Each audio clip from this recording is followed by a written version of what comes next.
So at E3, Sony announced that the PlayStation VR will launch on October 13th. Of course, we already knew the price, and now we have a more idea of what the launch games will be. Yeah, we saw the new Star Wars game, we saw a Batman game that is supposed to launch as well alongside the system.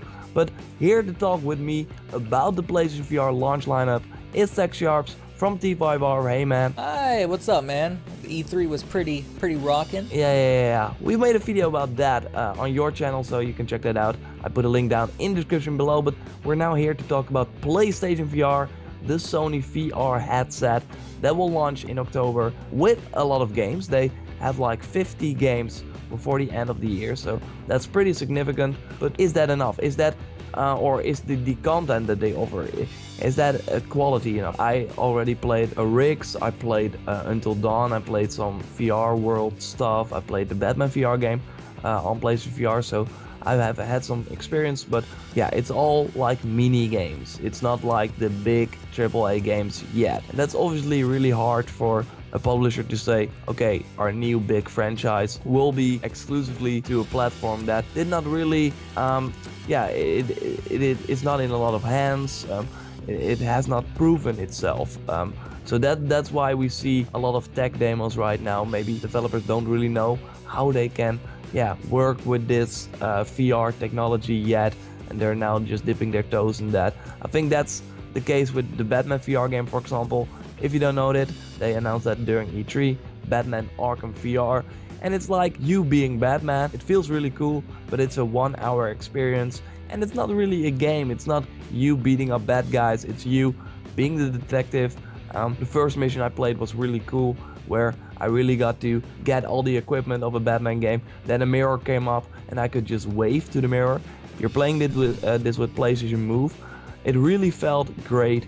But then after that I went to an alley and there was a dead guy and I had to scan him, and then I had to figure out how he was killed, and the gameplay was not that satisfying.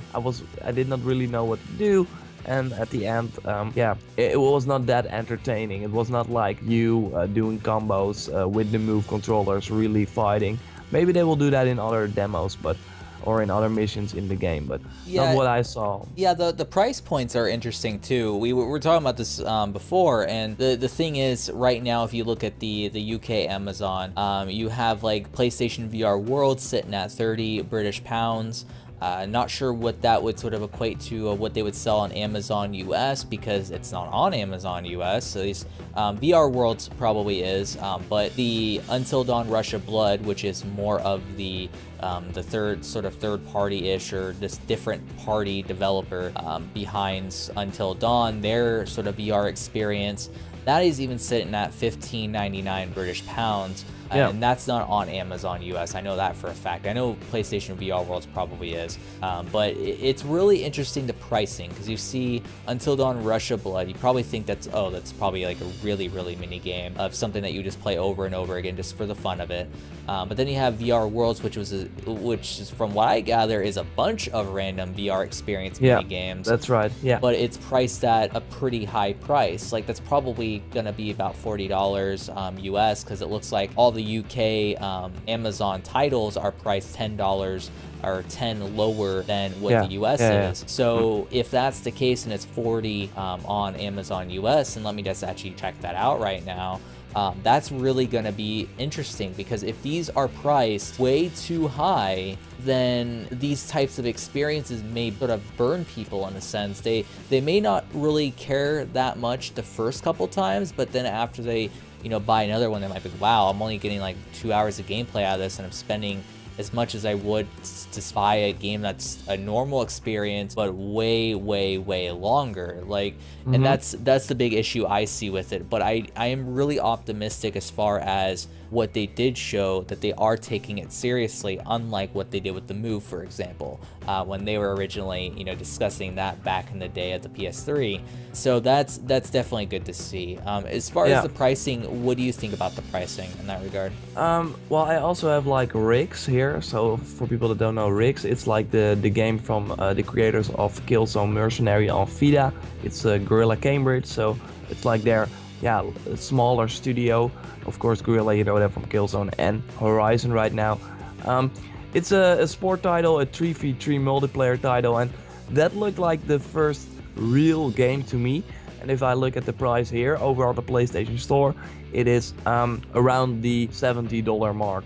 So it's a full priced game. So I think that what is interesting is that they really do price the smaller experiences less, and I think that that's nice. Obviously we still have to see if Rigs is that big of a meaty content package, but if we see Until Dawn Rush of Blood for $20, I mean, I played one demo and they said there was more, but I was curious how much more, because it looked like I was fighting the end boss already. But anyway, it will be very hard to say right now if the prices are right, if we haven't played the full product yet. But if a Batman experience for 1 hour is around the $30, I think we can say that's pretty on the expensive side. But on the other hand, it's launch games. I mean, I can imagine that building a VR game, I mean, it has to run at a certain frame rate, 120 FPS minimum, so 60 FPS in every eye. Then for VR, that's like the way to go. So I can imagine that it's a little bit more expensive. You have to render everything around you as well, not just the things that you see in front of you. So I can see why it will be a little bit more expensive to make, but of course that doesn't really if the game is so short and you sell it for $30, it's still like, okay, that's weird. If I can buy a full priced game, for example, if I can buy an Horizon and a Rigs for the same price, but Rigs offers a lot of less content for the same price, it's still weird. But it's interesting that we all can already see the prices. But one thing I want to say as well about PlayStation VR, I mean, they're like communicating the $399 price point, but I already made a video about that as well. It is not $399. If you don't have the PlayStation camera, you still have to buy that. And from the looks of it, if you want to play most of the games, you will need the PlayStation Move controllers. Batman Arkham VR is PlayStation Move exclusive, so you have to have the two controllers. So the camera, the two controllers, and for example, Until Dawn Rush of Blood, I mean, Sony said you can play every game with the controller, like they're more first party products, but it just doesn't work that well. For example, in Until Dawn you have like two guns in each or one gun in each hand, and you have to shoot pretty precise to hit a certain high score and to prevent you from dying. And if you have like a controller, that's not that precise, because you move with the sticks, you move where you like sort of aim, and then you have to move your controller in real time. So with the syntaxes a little bit, it just doesn't work that well. So if you really want that VR experience, I think you will have to pay like more than $500 to get that, and then you don't have a game yet. Then you have like that VR playroom stuff that you play for 1 hour, and then 1 hour is pretty much, I think, for that game. So it will be very expensive to buy the PlayStation VR at the whole package. On October 13th. And if it will be worth it, from what I see right now, I mean, I love the games I experienced on the platform right now, but if I have to pay for them, I think I will pass until the big games come. And that's a very interesting point that you said, because you experienced some of these, and so you like the experience, but as far as the price goes, it's a bit too high, and that's why you're sort of like, I think I'll pass. And I'm looking at one of their competitors on the PC realm. Obviously, a lot of people who own a PS4 will probably more be inclined to buy, obviously, a PlayStation VR versus a gaming PC that can run VR and then the VR headset on top of that. But that doesn't discount the fact that there's three main head honchos on the PC: the Oculus, the Vive, and then also the OS VR, which is actually running at the same price, actually cheaper than the PlayStation VR, running at a higher fidelity.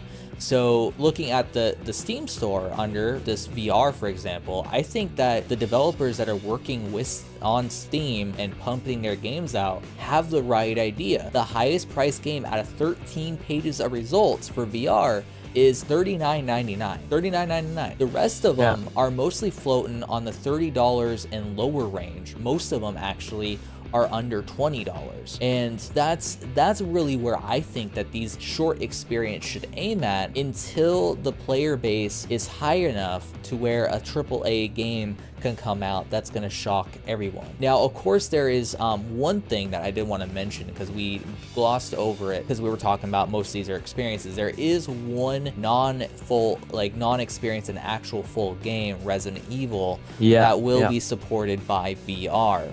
And that's going to be very interesting to see how that game sort of goes forth with their current gameplay concept of a more sort of first person playable teaser style setup, like the Silent Hills demo, and sort of see how that's going to sort of play out with VR. I think it's going to be good. I think it's going to be fun. I played the demo. I enjoyed the demo. They said that everything I was in the demo is not really referring to the actual main game, but it gave the concepts that we are going to see. And so that is definitely going to be good for VR. And if I have a PSVR, I'll probably play it on that particular system because it's going to be interesting. It's going to be a good experience. One thing that didn't happen though at E3, like I had a bold prediction for, is Uncharted VR.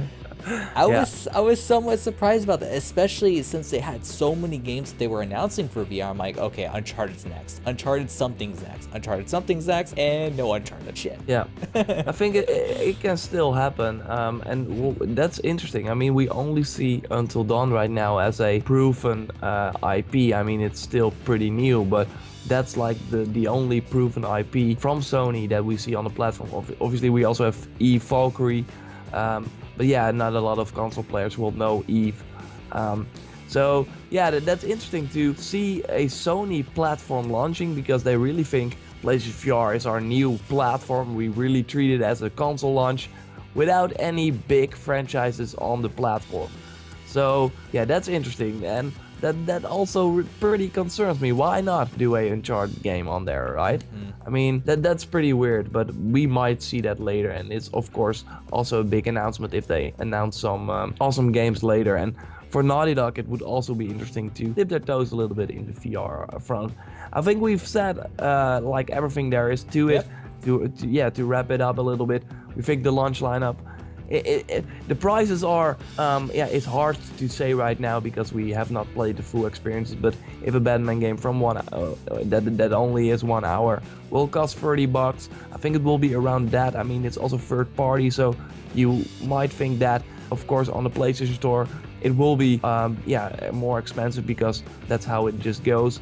They have to pay Sony, they have to pay, they have more things going on than just a Sony first party game. But yeah, it's hard to say. What we do know is that buying the PlayStation VR at launch at October 13th and to have a full experience will cost you a lot of money, and then you don't even have the games. So you really have to think about that. Any closing comments, Zach, before I wrap it up? No, I think that it's a very interesting conversation to have as far as the price point goes, and I'm intrigued. You know, I want to try out the PlayStation VR, but there's this in the back of my mind. I'm like, should I just get the OS VR and just play on PC? Because I already know the prices, and I already sort of know what everyone's going to be doing with that. So I don't know. It's going to be a tough decision for me. I have a Gear VR. I've flirted a little bit with virtual reality, and I like the concept of it. It's just it needs to be done in a very polished form with a lot of reasons to actually adopt it. So So right now I want to have the VR experience, but I don't really want the experience the games that are in VR right now. Exactly. Yep. So they have to turn that around. There has to be a game I want to experience that is also in VR, and not the other way around. Anyway, thanks a lot, Zach. We will have more videos discussing things, of course, on this channel. So thanks a lot. You can subscribe to stay up to date on that. And of course, check out Zach's channel, T5R, for some top 5 stuff. And also our big discussion about E3. You can watch it over there. So thanks a lot, Zach, again. And I'll speak to you guys next time. Later.